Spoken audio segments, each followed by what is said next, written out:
বিএনপির ভারপ্রাপ্ত চেয়ারম্যান জনাব তারেক রহমান আজকে বললেন যে বেগম খালেদা জিয়ার কাছে যদি কেউ কোনো পাওনা থাকে, কারো কোনো পাওনা থাকে, তাহলে সে সেটা পরিশোধ করবেন বা চেষ্টা করবেন পরিশোধ করার।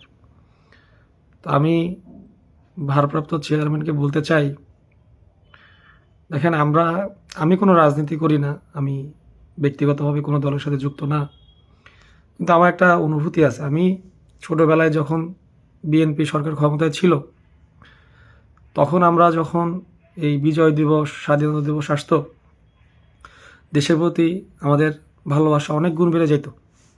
দেশাত্মবোধক গান যখন শুনতাম, তখন বুকটা ভরে যেত এবং মনে হতো এই দেশটা স্বর্ণের মতো খনি, এবং আমাদের বুকটা ছিল দেশপ্রেমে ভরা। এরপরে যখন অন্য সরকার আসলো, আমাদের ব্যক্তিত্ব বলতে আর কিছু বাকি রইল না। দেশের প্রতি প্রেম যে কোথায় চলে গেল, আত্মকেন্দ্রিক হয়ে গেলাম, যেহেতু উপরেরই সব কিছু উলটপালট, নিজেরা দেশকে আবার কি ভালোবাসবো। দেশকে তো অবশ্যই ভালোবাসতাম, কিন্তু ওই যে ফিলিংসটা আগে পাইতাম ছোটবেলায়, ফিলিংসটা পাইনি। এতটা বছর আসতে আসতে এখন আর কোনো অনুভূতি অবশিষ্ট নাই। 5ই আগস্টের পরে যখন খালেদা জিয়ার বক্তব্য শুনছিলাম আমি প্রথমবার, উনি যখন বলছিল যে হানাহানি করবেন না,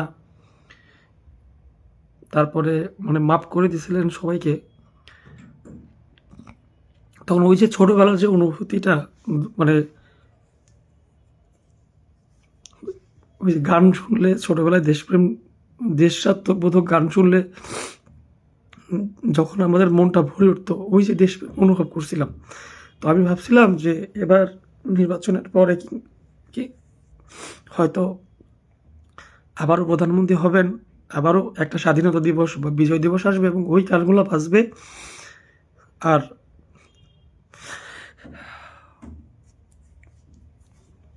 ওই যে সেই অনুভূতি, সেগুলো আমরা আবার ফিরে পাবো। কিন্তু তো খালেদা জিয়া তো আর পারলো না আমার সেই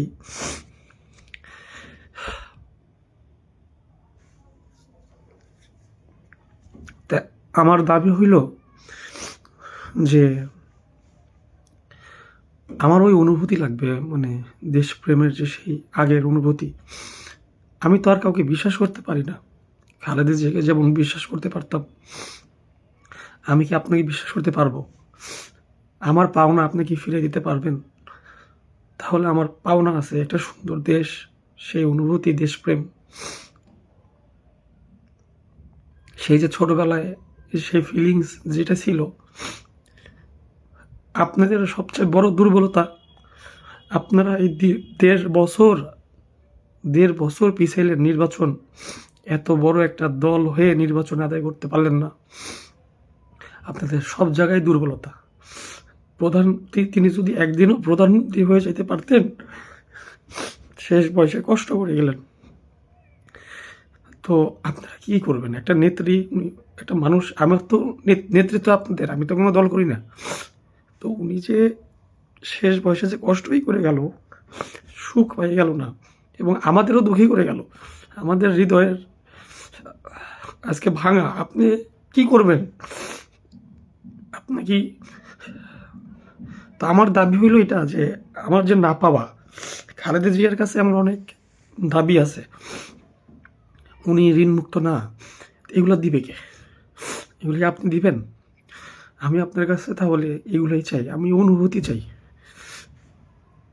সেই যে দেশপ্রেম আমাদের দেশে, যে এখন আমি যার কাছে শুনি, যে বাচ্চাদের কাছে বলি, কেউ মানে দেশের প্রতি কারো কোনো অনুভূতি নেই। সবাই বলে এটা একটা ফালতু দেশ, এই দেশের কোনো কিছু হবে না। শিক্ষিত যুবকেরা, ভালো ভালো যারা, এরা সরকারিভাবে পড়ালেখা করে, দেশের টাকায় পড়ালেখা করে বিদেশে চলে যায়। আছে দেশপ্রেম? আছে কার কাছে আছে বলেন? যারা মূর্খ, পড়ালেখা করে না, ক্লাস 5 পর্যন্ত পড়ছে, এরাই দেশে ফিরে আসে। তাদের প্রতি আমার সম্মান আছে। কিন্তু যারা শিক্ষিত, পিএইচডি হোল্ডার, বড় বড় আপার লেভেলের যারা ইঞ্জিনিয়ার, ডাক্তার, এরা কোথায় থাকে? এরা তাদের বাচ্চা কাচ্চাকে দেশে জন্মগ্রহণ পর্যন্ত করে না। এই হলো দেশপ্রেমের অবস্থা।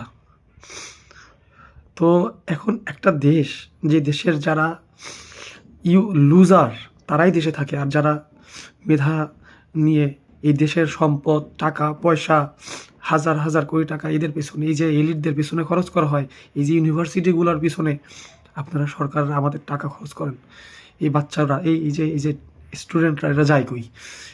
ফার্স্ট বুয়েটের ফার্স্ট সেকেন্ড থার্ড, ঢাকা ইউনিভার্সিটির ফার্স্ট সেকেন্ড থার্ড, যারা ভালো ভালো টিচার স্টুডেন্টস, এরা কই? কেন দেশে থাকে না? কেন এরা বলে যে দেশ শান্তি না অশান্তি? এই আমাদের এই চাষাদের দেশ, এখানে মন্ত্রী মিনিস্টারদের বাচ্চাদের জন্মগ্রহণ পর্যন্ত করায় না, বিদেশে জন্মায়। আমরা থাকি এই দেশে।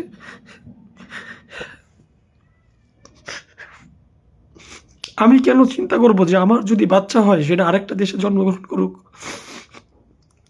তো আমি চাই, আমি তো ভাবছিলাম